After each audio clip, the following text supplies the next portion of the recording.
오늘은 끝까지 사랑하시니라 라는 제목으로 우리 함께 말씀을 나누도록 하겠습니다. 보통 우리가 첫사랑을 굉장히 좋아하세요. 어렸을 때, 지금은 애들이 잘 모르겠는데 어렸을 때 학창 시절에 보면은 선생님들의 첫사랑 얘기를 듣는 게 굉장히 좀 좋았습니다. 왠지 설레이잖아요. 첫사랑 하면 설레이고 감정도 이입되고, 그래서 굉장히 첫사랑에 대해서 이렇게 뭐 얘기하는 걸 되게 좋아했는데, 이제 나이가 먹다 보니까 첫사랑에 대한 환상이 깨지잖아요. 뭐 지금 살면서 내가 첫사랑과 살고 있다 하시는 분 계신가요? 예, 서비스로 손들지 마시고 그냥 이렇게 생각을 해보실 때, 예, 사실 뭐 첫사랑이랑 결혼을 했다고 할지라도 그 사랑이 얼마나 갑니까? 그 감정이 보통 통계학적으로 3년을 못 간다 이런 얘기가 있잖아요.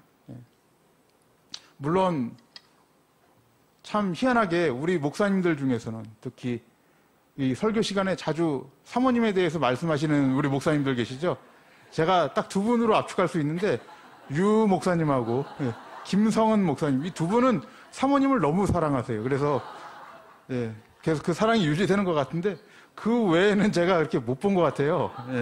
첫사랑이 유지되는 거를. 근데 이제 어느 순간부터는 이 첫사랑이라는 단어가 사라지기 시작합니다. 많이 사라지기 시작하고, 김범수라는 가수가 끝사랑이라는 이 제목으로 노래를 냅니다. 그래서 이 끝사랑이라는 단어가 굉장히 이제 유행을 타기 시작을 해요. 왜냐하면 굉장히 이제 현실적이잖아요. 첫사랑은 좀 환상이라고 생각한다면, 끝사랑은 지금 내가 지금 마주하고 있는 사람과 마지막까지 사랑하겠다 이런 말 아닙니까? 끝까지 사랑한다, 마지막 사랑이다 이런 얘기니까 굉장히 좀 여성분들에게도 지지를 많이 받는 것 같아요. 그러니까 뭐 여성분들도 다 아실 거 아닙니까? 내가 너의 첫사랑 아닌 거 알아. 근데 뭐가 되어야 돼요? 끝사랑이 되어야 돼. 이런 거 다 아시지 않습니까? 그래서 이 끝사랑이라는 단어가 이제 굉장히 유행하게 되는데, 이게 현실적으로 굉장히 공감할 수 있는 단어 같아요. 근데 오늘 제가 이 끝사랑이라는 걸 왜 얘기를 하냐면, 이 말씀 제목 때문에 그렇습니다. 오늘 본문 말씀 1절을 보시면은, 자, 예수님에 대해서 이렇게 말씀을 하고 있는데, 우리 한 절, 1절 같이 한번 읽어보겠습니다. 시작. 6월절 전에 예수께서 자기가 세상을 떠나 아버지께로 돌아가실 때가 이른 줄 아시고 세상에 있는 자기 사람들을 사랑하시되 끝까지 사랑하시니라 라고 말씀하고 있어요. 예수님께서 자기 사람들을 사랑하시되 끝까지 사랑하셨다라는 이 말씀이 굉장히 공감이 되는 것 같아요. 끝까지 사랑하셨다라는 말은 이제 끝에만 사랑하셨다라는 말이 아니고, 사랑하시되 처음 사랑이 누구라는 거예요? 예수님이라는 거예요. 예수님이 우리를 처음부터 사랑하시고 끝까지 사랑하셨다라는 거예요, 여러분. 이게 얼마나 우리에게 확신과 소망을 주는 말씀입니까? 우리를 그냥 사랑하실 때 그냥 너 사랑해 하고 앞으로는 네가 다 잘해봐라, 네가 알아서 해봐라 인생, 이런 게 아니라 끝까지 우리를 붙잡고 사랑하셨다라는 말씀이에요, 여러분. 이 말씀이 왜 그렇게 중요한가? 왜냐하면 이게 이 6월절 만찬 중에 그러한 배경이 있기 때문에 그래요. 2절 말씀 보시면은 어떤 배경이 있냐면, 자, 함께 한번 말씀을 읽어볼게요. 2절 시작. 마귀가 벌써 시몬의 아들 가룟 유다의 마음에 예수를 팔려는 생각을 넣었다라고 말씀하고 있어요. 우리가 가룟 유다 하면은 그냥 배신자로만 생각을 하고 있지만은, 저놈은 나쁜 놈이야, 나와는 상관없는 그런 그냥 배신자, 그런 제자라고 생각을 하는데, 사실은 가룟 유다의 그런 속성이, 본성이 우리에게도 있다는 거예요. 여러분, 우리가 인생 살면서 예수님을 얼마나 많이 배반합니까? 나의 어떤 이권과 상황에 맞물려서 예수님을 배반할 때가 얼마나 많아요. 그래서 요새 크리스찬들은 그런 용어도 붙었대요. 이순신 신앙이라고. 아세요? 내가 그리스도인임을 남에게 알리지 말아라. 부끄럽다는 거죠. 그런 것도 생겼다고 그러더라고요. 근데 여러분들, 이 배반이라는 건 가룟 유다만 한 건 아닙니다. 사실 십자가 앞에서 모든 제자들이 다 어떻게 했어요? 예수님을 부인하고 도망갔어요. 그 중에 대표 주자가 누굽니까? 베드로죠. 예수님을 3번 부인한 베드로란 말이에요, 여러분. 이러한 배경 속에서 이런 얘기가 나오는 거예요. 끝까지 사랑하셨다. 왜? 우리는 어떤 자들이기 때문에 예수님을 배반할 수밖에 없어요, 사실. 우리 인생 살면서 예수님의 말씀을 끝까지 순종하면 얼마나 좋겠습니까? 근데 그게 안 돼요. 근데 무엇이 우리를 붙잡고 가는 거예요? 끝까지 사랑하시는 예수님의 사랑이 우리를 붙잡고 가시는 거예요, 여러분들. 그래서 끝까지 사랑하셨다라는 단어가 나옵니다. 근데 지난주 수요일 설교를 좀 잘 들어보셨으면 그때 본문이 어딘지 기억나십니까? 수요일날 안 나오신 분들이 있으셔서 기억 안 나실 수도 있는데 수요일날 설교가 누가복음 22장이었어요. 제가 왜 그걸 기억하냐면 오늘 본문하고 연결이 되기 때문에 그래요. 그 누가복음 22장이 뭐냐면 오늘 본문에 이 유월절 만찬 이야기가 나오잖아요. 똑같은 배경이기 때문에 그래요. 누가복음 22장도 예수님이 달려 돌아가시기 전에 유월절 만찬이 있는 그 시기를 그리고 있어요. 근데 거기에 어떤 일이 있었냐면 수요일 설교 때 나왔던 누가 더 크냐의 논쟁이 있는 거예요. 그러니까 예수님은 내일 돌아가시는데 제자들은 뭐 하고 있는 거예요? 저 예수님을 이용해서 누가 더 크냐 이런 문제로 다투고 있는 거예요. 그러니까 예수님이 주가 되는 게 아니라 그냥 자신의 꼭두각시가 되어서 누가 더 크냐 이런 논쟁이 있었던 거예요, 여러분. 가룟 유다는 예수님 팔 생각하고 있고 제자들은 누가 더 크냐 이런 논쟁하고 있고, 여러분. 이런 배경 속에서 뭐가 나오는 거예요? 끝까지 사랑하신다라는 말씀이 나오는 거예요, 여러분. 근데 여러분 그걸 제자들의 이야기로만 듣지 마시고 오늘 나는 어떤가 한번 생각을 해보셔야 돼요. 우리는 우리의 모습 속에서 이런 제자들과 같은 모습이 없습니까? 누가 더 크냐? 교회 안에서 누가 더 잘났냐? 누가 더 잘하냐? 누가 더 크냐? 예수님을 주로 모시고 함께 세워가는 그런 공동체보다는 나라는 이런 탐욕에 이끌려서 그래서 살아갈 때가 얼마나 많아요. 근데 그 자체가 뭐냐면 여러분 사실은 예수님 배반하는 거예요, 여러분들. 그 자체가 순종이 아니라. 그래서 3절 말씀 보세요. 자, 3절 말씀 함께 한번 읽어보겠습니다. 시작. 저녁 먹는 중 예수는 아버지께서 모든 것을 자기 손에 맡기신 것과 또 자기가 하나님께로부터 오셨다가 하나님께로 돌아가실 것을 아셨다라고 해요. 자, 1절하고 반복이 되고 있어요. 그죠? 1절에서도 아셨다라고 얘기하죠. 아버지께로 세상을 떠나 아버지께로 돌아가실 때가 이른 줄 아셨다. 3절에서도 아셨다라고 얘기를 해요. 그걸 아시고 행하신 게 뭐예요, 여러분들? 오늘 우리가 아까 찬송 부른 것처럼 예수님께서 제자들의 발을 씻기시는 장면이 나오는 거예요, 여러분들. 그 장면은 그럼 무엇을 표현하고 있냐면 예수님께서 어떻게 제자들을 끝까지 사랑하시는가에 대한 내용이겠죠, 당연히. 문맥상. 어떻게 끝까지 사랑하고 계시는가. 그걸 표현한 것이 예수님께서 제자들의 발을 씻기시는 장면이에요. 그러니까 우리가 뭐 도덕적으로 생각하는 그러한 섬김들도 있겠지만 그거보다 어떻게 하늘의 섬김이죠. 하늘에서 내려온 섬김을 얘기를 하고 싶은 거예요. 이 세족식이라는 것은. 그래서 4, 5절을 보시면은 예수님께서 이제 제자들의 발을 씻기기 시작을 하는데 거기에 이제 베드로가 토를 달기 시작을 합니다. 자, 6절 말씀 볼게요. 6절. 자, 함께 한번 읽어보겠습니다. 시작. 시몬 베드로에게 이르시니 가로되 주여 주께서 내 발을 씻기시나이까. 이 당시에 여러분들 발을 씻긴다는 거는 누가 누구에게 씻겨야 되는 거예요? 주인이 종에게 씻깁니까? 아니면 종이 주인에게 씻기는 것입니까? 종이 주인에게 씻기는 거예요. 맞습니다. 이런 주인이 종을 씻긴다는 그런 생각 자체가 없어요. 그렇기 때문에 굉장히 어색한 장면인 거죠. 그냥 베드로가 만류하는 거예요. 그런데 7절에 예수님이 알 수 없는 답을 하세요. 자, 7절 말씀 제가 읽어드릴 테니까 보세요.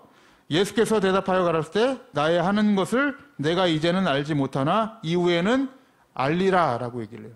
이 말씀을 보시면 우리가 이렇게 생각을 해야 돼요. 아, 제자들이 깨달을 수 없는 것을 지금 하고 계시는구나 하는 거예요. 보편적으로 생각하는 그러한 섬김이 아니라 하늘의 섬김을 하고 계시는 거예요.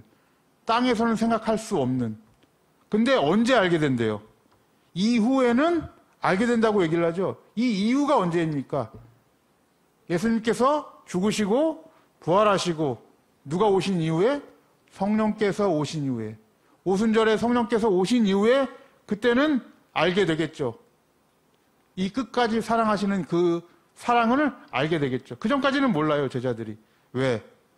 자기의 탐욕에 잡혀 있어서 예수님을 이용해서라도 누가 더 크냐, 큰 자가 되길 원하고 있었거든요. 그래서 8절 말씀 보시면 베드로가 이렇게 얘기를 합니다. 자, 함께 한번 읽어보겠습니다. 시작. 베드로가 가로되 내 발을 절대로 씻기지 못하시리이다. 예수께서 대답하시되 내가 너를 씻기지 아니하면 내가 너와 상관이 없느니라 라고 말씀하고 있어요. 자, 베드로가 절대로 내 발을 씻기지 못한다라고 했을 때 예수님이 뭐라고 말씀하세요? 내가 너 발을 씻기지 않으면 나와 아무런 상관이 없다. 근데 이 상관이라는 단어가 뭐냐면 이게 헬라어로 보면 이런 단어예요. 상속이란 단어예요. 유업을 받는 거예요. 이렇게 얘기를 하는 거예요. 내가 너 발 씻겨주지 않으면 너 나와 함께 상속받을 수가 없다. 이렇게 얘기를 하는 거예요. 이거는 하늘나라의 기업을 얘기를 하는 건데 예수님은 요한복음의 내용들이 다 그렇잖아요. 예수님이 하늘의 일을 얘기를 하면 인간들은 어떻게 받아들여요? 이해를 못하고 땅의 수준으로만 받아들이잖아요. 자기 생각의 수준으로만 받아들이잖아요. 근데 지금 베드로도 마찬가지로 유업을 받을 수 없다. 나와 상관이 없다. 라는 말에 지금 다급해진 그런 모습이 보이고 있어요. 다음 절을 보면 그게 나오는데, 자, 9절 보세요. 9절.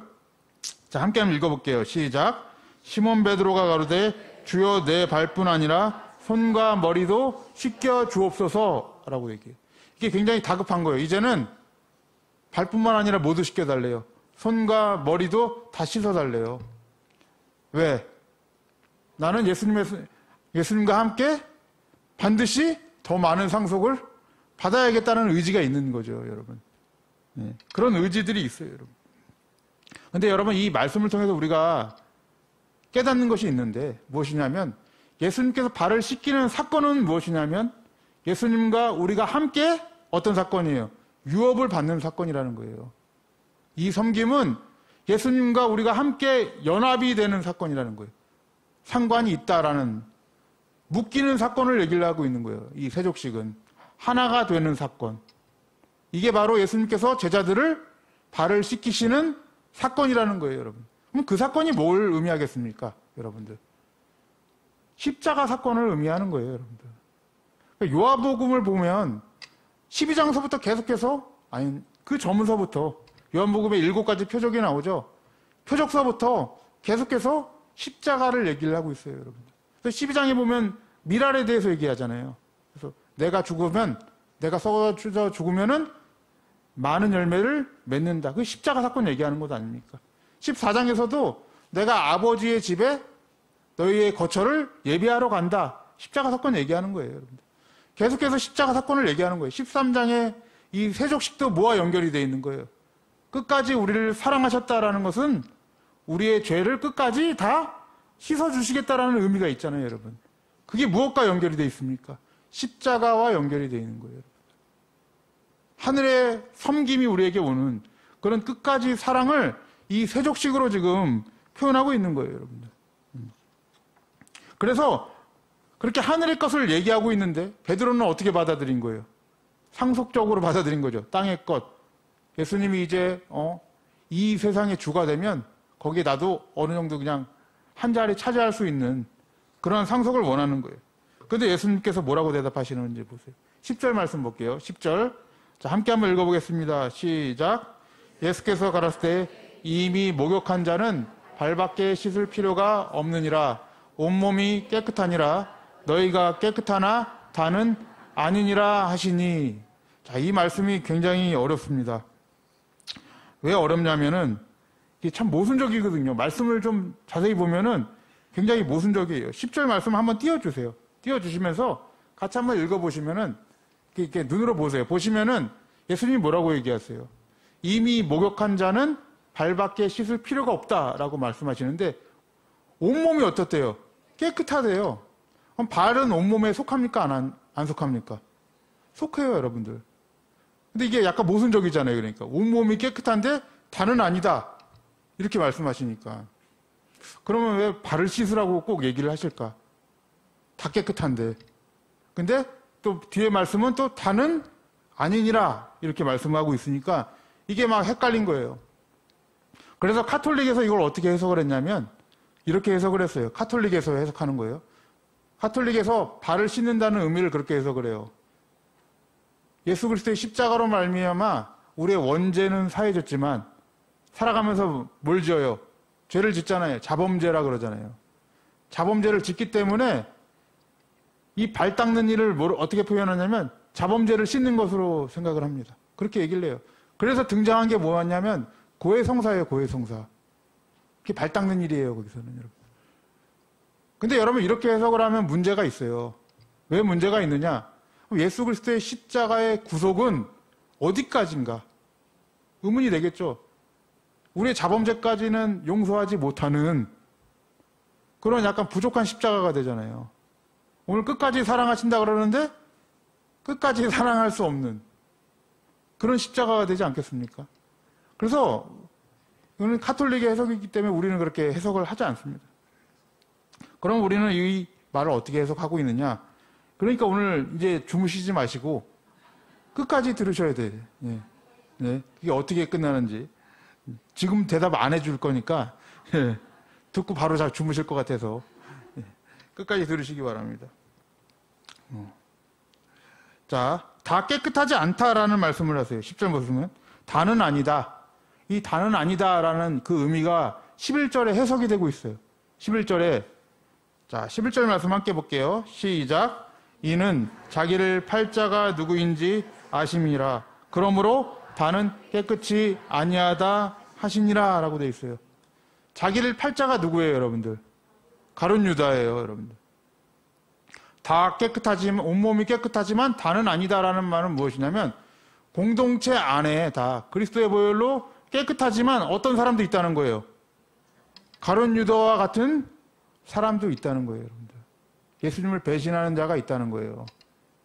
그러한 일들이 일어나기 때문에 우리 가운데 어떤 일이 있어야 된다는 거예요? 서로 발 씻는 일들이 일어나야 된다는 거예요, 여러분들. 여러분들, 가룟 유다가 예수님을 배반한 결정적인 이유가 뭐겠습니까? 여러분, 이렇게 생각을 하시면 돼요. 가룟 유다가 예수님을 배반한 결정적인 이유는 자기가 원하는 메시아가 아니었기 때문에 그래요. 내가 원하는 메시아는 무엇이냐면 유대인들이 전통적으로 생각하는 메시아 있지 않습니까? 다윗과 같이 이 세상의 힘으로 굴림해서 우리 식민지인 이 이스라엘을 이 로마로부터 구원해내는 그 메시아를 찾고 있는데 이 예수님이 항상 뭘 얘기하고 계세요? 고난받는 메시아를 얘기를 해요. 내가 죽었다가 3일 만에 부활할 것을 제자들에게 가르치신단 말이에요. 그런 말 들을 때마다 어때요? 이해할 수 없는 거죠. 아니, 메시아가 죽는다. 신이 죽는다. 그러니까 자기가 원하는 메시아상이 아닌 거예요. 가룟 유다가 보기에. 그러니까 어떻게 되는 거예요? 예수님을 팔게 되는 거예요, 여러분들. 그런데 이게 여러분 가룟 유다만의 얘기가 아니라고 제가 아까도 말씀드렸죠. 오늘날도 여러분 이 교회 안에 내가 찾는 메시아가 아닌 이 예수님을 원하지 말이 좀 꼬였는데 이 성경에서 나오는 메시아가 아니라, 그죠? 성경에서 나오는 메시아가 아니라 내가 원하는 메시아를 찾는 사람들이 얼마나 많습니까, 사실. 그 메시아를, 예수 그리스도를 얘기하면 그냥 그 시시하게 얘기하고 그냥 다 알아, 나는 그런 얘기들. 근데 그거 말고 어떤 메시아를 원하는 거예요? 나에게 어떤 이익을 가져다 주고 내 생활이 잘 되고 어떤 나를 위한 꼭두각시 메시아를 원하는 경우가 얼마나 많습니까, 여러분들? 이게 가룟 유다의 성품하고 별 다를 게 없어요, 여러분들. 근데 그러한 가정들이 여러분 우리가 시시때때로 생기잖아요, 여러분들. 우리의 마음에 탐욕적이기 때문에. 그러한 일이 있기 때문에 예수님이 지금 뭘 보여주시냐면 그러한 우리들에게 끝까지 사랑하시는 발 씻는 이 일을, 삶을 가르쳐주고 계신 거예요, 지금. 네, 지금. 그래서 세상에 짓는 이 모든 죄들이 여러분 우리 탐욕과 연결이 되어 있죠. 가룟 유다만 탐욕적인 게 아니라 우리가 짓는 죄들을 한번 생각을 해보세요. 십계명에 나오는 죄들, 살인, 간음, 도둑질, 탐나는 것, 이런 것들이 다 어디서 오는 거예요, 여러분들? 탐욕에서 오는 거예요. 나에게 욕심이 없으면 그런 죄 안 저질러요. 그 탐욕이 그러면 어디서부터 시작됐는가? 예수 그리스도, 하나님을 떠난 이후에 우리에게 생긴 것들입니다, 여러분들.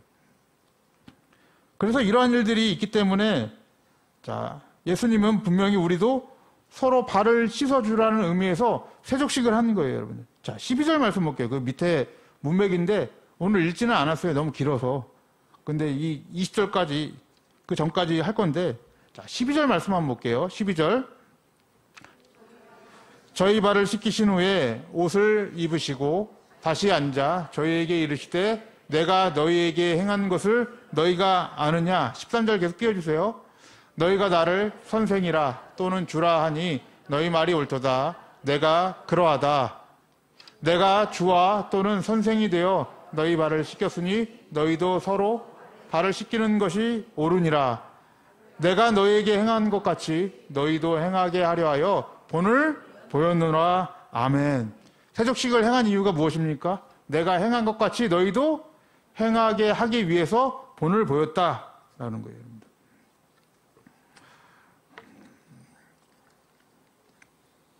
자, 이제 그러면 이 발을 씻긴다는 의미에 대해서 우리가 한번 생각을 하고 말씀을 마칠게요.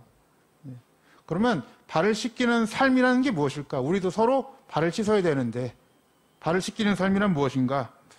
자, 이게 문맥으로 보면은 요한복음 15장을 보면요. 포도나무의 비유가 나와요, 여러분들. 포도나무의 비유 여러분들 다 잘 아실 거예요. 거기에 보시면은 오늘과 비슷한 말씀이 있어요, 여러분들. 요한복음 15장 3절을 보시면은 이렇게 말씀하고 있습니다. 15장 3절 함께 한번 읽어볼게요. 시작. 너희는 내가 일러준 말로 이미 깨끗하여졌다라고 되어 있어요. 우리가 어떻게 깨끗하여집니까? 예수님이 우리에게 주신 말씀으로 이미 깨끗하여졌다. 이미 깨끗하여졌다. 아까 우리가 들은 말 아니에요, 여러분? 너희는 이미 온몸이 깨끗하다라는 거예요, 여러분. 그럼 온몸이 깨끗하다. 깨끗한 자는 그러면 어떻게 살아야 돼요, 여러분들? 4절 말씀 한번 볼게요. 4절. 자, 읽어보겠습니다. 시작. 내 안에 거하라. 나도 너희 안에 거하리라. 가지가 포도나무에 붙어있지 아니하면 절로 과실을 맺을 수 없음같이 너희도 내 안에 있지 아니하면 그러하리라 라고 되어 있어요. 발을 씻는다는 게 뭘까요, 여러분? 주 안에 거하는 거예요, 여러분들. 제가 고해성사의 잘못된 점을 예전에도 말씀드린 적이 있는데, 여러분, 죄가 우리의 기도로 씻어진다면 십자가는 필요 없는 거예요, 사실은. 그러니까 제가 뭐 회개할 필요 없다 이런 얘기를 하는 게 아니라, 반성할 필요 없다, 그런 기도하지 마라 이런 얘기를 하는 게 아니라, 우리의 죄는 그리스도의 보혈로 씻어지는 거예요, 여러분. 그 보혈에 의지하여 우리가 기도하는 거란 말이에요. 근데 십자가를 잃어버린 반성과 회개는 회개가 안 된다는 말씀을 드린 적이 있어요, 여러분들. 오늘 우리가 주의해야 할 것은 무엇이냐면, 우리는 이미 깨끗하여졌지만 항상 어떠한 관계로 살아가야 돼요. 주 안에 거하는 삶을 살아가야 되는 거예요, 우리는. 그럼 주 안에 어떻게 거할 수 있습니까? 자, 15장 7절 보면은 좀 점진적으로 이렇게 알려주는 말씀이 있는데, 자, 요한복음 15장 7절 말씀 한번 띄워주세요. 읽어보겠습니다. 시작. 너희가 내 안에 거하고 내 말이 너희 안에 거하면 무엇이든지 원하는 대로 구하라. 그리하면 이루리라. 자, 너희가 내 안에 거하고 무엇이? 내 말이 너희 안에 거하는 것. 그러면 그때 기도할 수 있다라는 얘기예요, 여러분들. 그럼 하나님의 말씀이 우리 안에 거하는 것을 뭐라고 얘기하는 거예요? 우리가 그리스도 안에 거한다라고 얘기하는 거예요. 예수 그리스도의 말씀 안에서 살아가는 것, 이것이 뭐예요, 여러분들? 주 안에 거하는 거예요, 여러분. 보이지 않는 하나님을 우리가 어떻게 감지할 수 있어요, 여러분들이? 네. 하나님께서 주신 이 성경의 말씀을 우리가 듣고 또 우리 안에 새기고 믿음으로 그 안에 거하는 거예요, 여러분. 그러면 예수님께서 우리에게 주신 궁극적인 말씀이 무엇입니까? 자, 15장 9절 말씀 보세요. 15장 9절 말씀 띄워주세요. 자, 함께 읽어보겠습니다. 시작. 아버지께서 나를 사랑하신 것 같이 나도 너희를 사랑하였으니 나의 사랑 안에 거하라 라고 돼 있어요, 여러분. 궁극적인 그리스도께서 우리에게 주신 궁극적인 말씀은 사랑이에요, 여러분들. 그 십자가가 우리의 사랑이에요, 여러분들. 그래서 요한일서 4장 9절 말씀을 보면 이렇게 얘기를 해요. 자, 요한일서 4장 9절 말씀. 그 사랑에 대해서 이렇게 얘기를 하죠.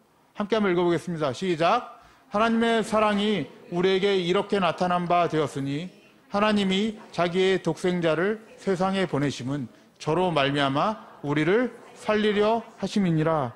하나님의 사랑이 어떻게 나타났대요? 그 아들을 이 땅 가운데 보내신 그 사랑으로 나타났다. 그게 하나님께서 우리에게 주신 사랑이라는 거예요, 여러분들. 그럼 우리도 어떻게 해야 됩니까? 주 안에 거한다는 거는, 그리고 그리스도의 말씀 안에 거한다는 말은 다른 말로 뭐 한다는 거예요? 하나님 사랑한다는 말이에요, 여러분들. 다른 게 아니에요. 하나님 사랑한다. 그 말씀 내가 너무나도 사랑합니다. 좋아합니다. 그 사랑하면 어떻게 하게 돼 있다는 거예요? 서로 사랑할 수 있게 됐다는 거예요. 그 서로 사랑이 뭐냐면 발을 씻기는 거예요, 여러분들. 우리가 하나님 안에 어떻게 거합니까? 그 말씀을 사랑함으로 거하는 거예요, 여러분들. 말씀을 사랑하지 못하면 말씀과 함께 갈 수가 없어요, 여러분들. 그 말씀과 함께 가지 않는 사람들은 어떻게 갑니까? 자기 나름대로의 신앙으로 간다니까요, 여러분들. 이게 얼마나 무서운지 아세요? 제가 제일 무서운 단어가 나름대로라는 단어예요, 여러분들. 성경대로가 아니라 나름대로 각기 다 이 전통적인 신앙을 가지고 계셔. 우리가 살아가면서 이게 좋다 저게 좋다 나름대로 다 가지고 계시지만 하나님의 말씀대로라는 말을 잘 안 하는 것 같아요, 여러분들. 우리 교회가 이렇게 해왔잖아. 우리가 이렇게 살아왔잖아. 근데 여러분들 아무리 오래된 전통이라도 하나님의 말씀대로가 아니면 어떻게 해야 되는 거예요, 여러분들? 그 말씀을 따라가는 것이 여러분 우리의 도리인 거예요. 그게 하나님을 사랑하는 거예요, 여러분들. 오늘 예수님이 내 안에 거하라라고 하면서 내 사랑 안에 거하라. 그리고 내 계명을 지키면 너희도 서로 사랑하는 자가 될 것이다 라고 말씀을 하셨어요, 여러분들. 이 서로 사랑이 무엇이겠습니까? 지금 이 말씀처럼 내가 너희를 사랑한 것 같이 사랑하라고 얘기를 해요. 이게 너무 간단하게 보지 마세요. 내가 너희를 사랑한 것 같이 너희도 사랑하래요. 예수님이 우리를 어떻게 사랑하셨어요, 여러분들? 십자가에서 죽기까지 우리를 사랑하셨어요.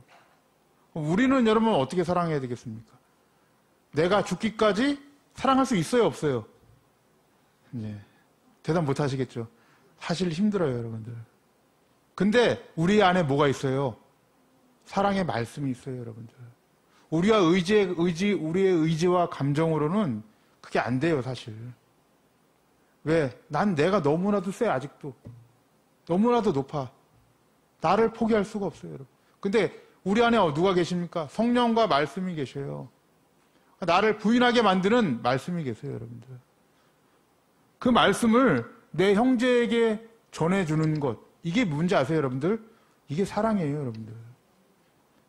최고의 사랑은 예수 그리스도의 사랑을 전하는 게 사랑이에요, 여러분들. 나름대로의 사랑도 좋지만, 여러분들이 나름대로 섬기는 것도 좋지만, 진짜 최고는 우리 형제를 진짜 살릴 수 있는 가룟 유다와 같은 탐욕에 사로잡힌 우리의 마음을 돌이킬 수 있는 것. 그게 뭐예요? 그리스도의 말씀으로 섬기고 서로 사랑하는 거예요, 여러분들. 그게 발 닦는 거예요, 여러분. 서로 발을 닦아주라라는 말은 다른 말로 하면 서로 사랑하라 이 말하고 같아요. 근데 그 사랑은 어떤 사랑입니까? 내가 너희를 사랑한 것과 같이 똑같은 사랑을 얘기를 하는 거예요. 똑같은 사랑을 하려면 십자가의 말씀을 내 안에 담고 가지고 와서 남에게 건네줘야 돼요, 여러분. 똑같이. 이게 건네줄 줄 모르면, 다른 거 건네주면 예수님 사랑하는 거 아니에요, 여러분들. 그들의 영혼을 위해서 먼저 그리스도의 사랑을 우리가 전해야 될 줄로 믿습니다, 여러분들.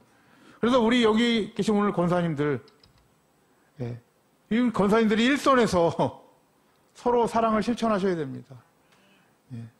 이 권사님들이 참 마음이 넓으신 교회는, 우리 교회는 넓으시죠? 아멘 안 하시네요. 좁은 걸로 알겠습니다.